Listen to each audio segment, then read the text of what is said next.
따라서 때와 시기에 관하여 오늘 말씀 제목입니다.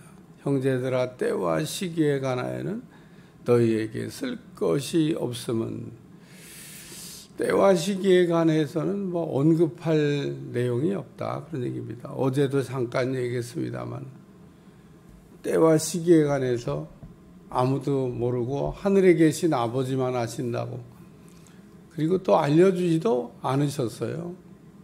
그러니까 알려주지 않은 것에 대해서 우리가 궁금하기는 합니다만은 언제일까? 구약의 말씀을 여러분들 읽어보시면 그 메시아를 보내준다라고 하는 아주 중요한 핵심 내용이 나옵니다. 구약의 가장 중요한 핵심 내용은 뭘까? 메시아를 보내준다.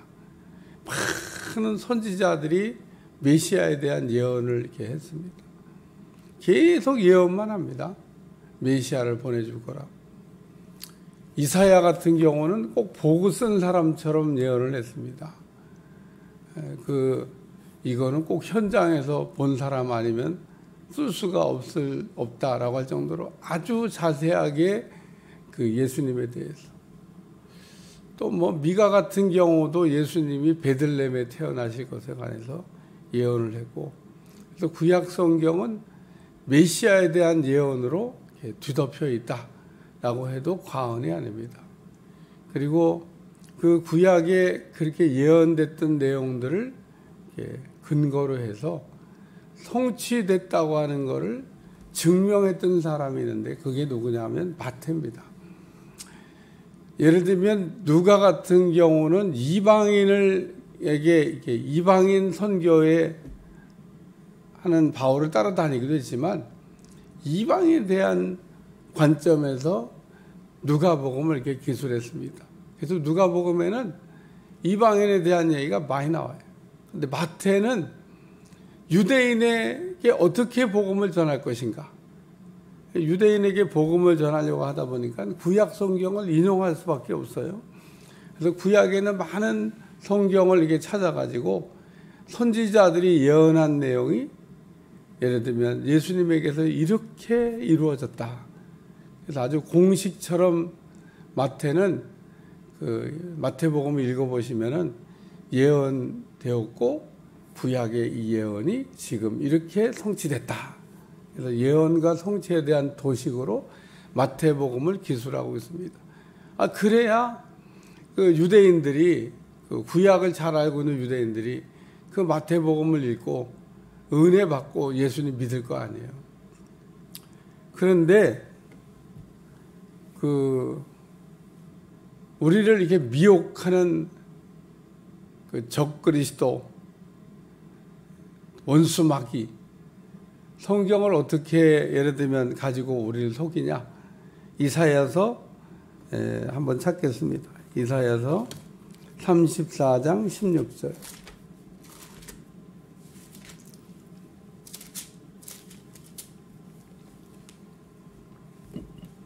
이사야서 34장 16절 다 같이 읽어보세요. 시작. 너희는 여호와의 책에서 찾아 읽어보라.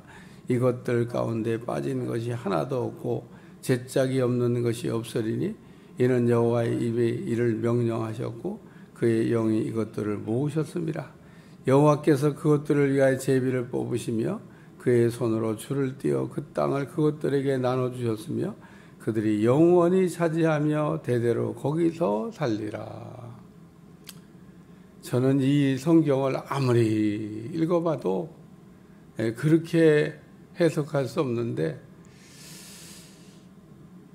성경에 짝이 있다나요? 무슨 여기 짝이라는 글자가 나오긴 해요. 제짝이 없는 것이 없다.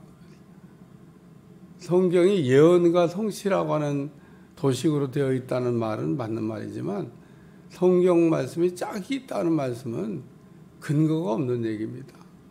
근데 성경을 잘 모르는 사람들이, 성경을 잘 읽지 않은 사람들이 이런 거 읽으면 또 누구한테 또 이렇게 배워서 이렇게 전례를 갖고 있는 사람은 맞다. 그리고 성경 짝찾기 하고 있는 사람들이 있습니다. 짝찾기를 왜 강조하냐? 자기들 마음대로 즐겁게 해가지고 사람들을 미혹하려고 하다 보니까 성경 말씀에는 짝이 있다. 그래서 막 아무거나 막 갖다 그냥 짝짓기를 해요. 그리고 그럴듯한 해석을 갖다 붙입니다. 그러니까 그게 그냥 맞는 얘기인 줄 알고 속는 겁니다. 왜 그러냐면 우리가 그 위에 있는 15절을 한번 읽어보겠습니다. 시작. 부엉이가 거기에 깃들이고 알을 낳아 까서 그 그늘에 모이며 솔개도 각각 제짝과 함께 거기에 모이리라. 그러니까 성경을 위에 있는 거 한 절만 더 읽어도 하나님이 만든 모든 짐승이 암수 짝이 있다는 얘기를 지금 하고 계신 거구나 라고 하는 걸 알 수 있는데, 어쩌면 그렇게 성경을 똑 잘라가지고 짝이 있다는 얘기, 짝이 있긴 있죠. 짝이 뭐 없겠어요. 모든 게 다 암수가 짝인데. 그리고 그 모든 짐승들에게 하나님께서 경계를 정하셨다는 겁니다. 너는 여기서 살아? 너 경계는 여기서부터 여기까지 왔다 갔다 하는 거야? 그래서 하나님이 만든 모든 피조물이 짝이 있다는 얘기고, 그리고 그 짝들도 또 거할 거처가 지정되어 있다는 거예요. 사람도 땅도 이렇게 하나님 지정해 놓으신 겁니다. 막 인간들이 욕심으로 땅 따먹게 하고 있지만 땅 따먹게 해도 소용없어요. 다 언젠가는 다 원래 하나님 만드신 대로 돌아가도록 되어 있습니다. 왜 하나님 그렇게 너희는 여기 이렇게 땅을 지정했기 때문에 아무리 사람들이 속이고 뭐 그래도 소용없어요. 다 원래대로 돌아갑니다. 그래서 성경의 그 예언과 성취라고 하는, 예수님이 초림하신다는 거에 대한 게 구약의 예언입니다. 그래서 그 초림이 이루어졌어요. 그리고 지금은 재림에 대한 예언이 남아 있습니다. 이건 아직 성취가 안 됐어요. 그러니까 예수님 재림에 대한 얘기를 하면서 때와 시기에 대해서는 알 것 없다고 그랬으니까 우리가 거기에 대해 궁금증 가질 필요 없고, 그러면 예수님은 어떻게 언제 오시냐라고 하는 건 모르지만 성경이 우리에게 가르쳐주고 있는 건 몇 가지. 첫째는 도적같이 오신다는 겁니다. 갑자기 오신다는 걸 얘기하는, 갑자기. 그러니까 이게 예수님이 오시는데 갑자기 오시기 때문에. 그래서 성경이 우리에게 말하기를 인자가 올 때 믿는 자를 찾아보겠다. 저는 늘 예수님이 오실 때 믿는 사람을 찾아보니까 눈 씻고 찾아봐도 믿는 사람이 없다고 하신 말씀이 두렵고 떨립니다. 우리가 믿음 생활 잘 하다가 왜 하필이면 그때 믿음 생활을 그렇게 했나. 후회해도 소용이 없어요. 그러니까 우리는 죽는 날까지, 언제 죽을지 모르지만 죽는 날까지 내게 있는 사명을 잘 감당하고 내가 있어야 될 자리에서 내가 해야 될 일을 하면서 하나님을 우리가 기쁘시게 하면서 사는 거가, 그게 잘 우리가 사는 겁니다. 신앙생활을 잘 하시기를 주여 축원합니다. 신앙생활 잘한 사람은 주님이 언제 오실지에 대해서 별로 걱정이 안 돼요. 웨슬레에게 어떤 분이 물어봤던 유명한 질문 있잖아요. 오늘 밤에 주님이 오신다 그러면 어떻게 하시겠습니까? 그러니까 웨슬레가 아니 뭘 어떻게 하냐고, 그냥 지금처럼 이렇게 하던 일을 하고 있다가 그냥 주님을 맞이하면 되는 거 아니냐고. 신방 갈 때 갑자기 신방 가면 막 목사님 잠깐만 그래갖고 막 마당에 세워놓고 언제 부를지 몰라. 왜 목사님 그렇게 갑자기, 대신방 날 잡았는데도 어떤 때는 제가 가보니까 막 난리가 났어요. 여기서 얘기하는 게 아니에요. 옛날 부목사 때 대신방 갔는데 다 예고했을 거 아니에요. 오늘 대신방 온다고. 근데도 이분들이 그냥 갔는데 막 방 안에서 난리가 났어요. 우르릉쾅쾅 우르릉쾅쾅. 그랬다가 또 어떻게 오세요. 들어갔는데 또 장롱문이 열리면서 우르륵 쏟아지네. 그냥 다 밀어넣는데 준비가 안 된 겁니다. 그러니까 오늘 주님이 오실 때 잘 준비했던 5 처녀와 같이 준비하고 맞는 여러분들이 되시기를 위하여 축원합니다. 두 번째 말씀은 피할 수 없다는 겁니다. 오늘 이 지금 예수님이 오시는 거를 그냥 피하고 싶으면 피할 수 있는 사람이 있냐? 아무도 예수님의 재림을 갑자기 도적같이 임하는 재림이지만은 피할 사람은 없다.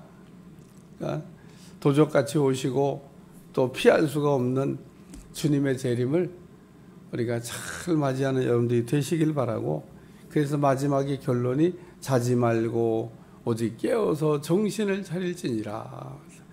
깨어 있으라고 하는 말, 깨어 있어. 자지 말라고 그러니까 큰일 났다. 이제 잠도 못 자고 이제 주님 오실 때를 기다려야 되겠다. 그런 뜻이 아니고요. 깨어 있으라는 얘기를 하는 겁니다. 우리가 그 의식이 있는 거와 의식이 없는 거에 차이가 있잖아요. 의식이 있는 거는요, 머릿속에 이렇게 늘 생각을 하고 있는 겁니다. 그러니까 우리가 해야 될 일을 머릿속에 늘 이렇게 생각하고 있으면 그게 깨어 있는 겁니다. 깨어 있는. 근데 해야 될 일이라고 우리가 다 했는데도, 제가 젊었을 때는요, 달력에다 메모한 적이 별로 없습니다. 다 머리에다가 이렇게 입력하면은 착착 아주 그냥 머리에 스케줄표. 근데 어느 날 제가 카렌다가 없으면 일이 안 되는. 그래서 자꾸 저도 이게 실수를 하는 겁니다. 놓쳐요, 자꾸 나이가 들으니까. 그래서 메모장을 쓰기 시작했습니다. 달력에다 해서 이렇게 쓰는 거. 젊었을 땐 달력에다 쓰긴 못 써요. 머릿속에 다 들어있는데, 머릿속에 들어있으면 착착착 그냥 머릿속에 스케줄표가 들어있는 것도 돌아가는데, 나이가 들으면서 하나 놓치고 안 되겠다 야. 그래갖고 달력에다가 며칠 날 누구 만나기로 했으면 뭐 하기로 했으면 다 이렇게 써놓는 겁니다. 이게 달력을 늘 수시로 봐가면서 요 때는 요거 해야지, 저 때는 저거 해야지. 오늘 우리가 그게 깨어있는 겁니다. 늘 해야 될 일을 머릿속에다가 메모를 하든 아니면 기억을 하든, 주님 오신다고 하는 것을 늘 기억하고 살으셔야 된다는 거예요. 주님이 여태까지 안 오셨는데 나 살아생전에 오겠어. 이러다가는 우리가 갑자기 아무도 피할 수 없는 주님의 대림을 도적같이 맞이하죠. 그때는 후회해도 소용이 없다는 얘기를 이렇게 지금 말씀하고 있습니다. 기도하겠습니다. 주님의 재림의 때를 알려고 우리가 힘쓰지 말고 지혜로운 다도천어처럼 잘 준비하고 신랑 되신 예수님을 기다릴 수 있도록 은혜를 베풀어 주옵소서.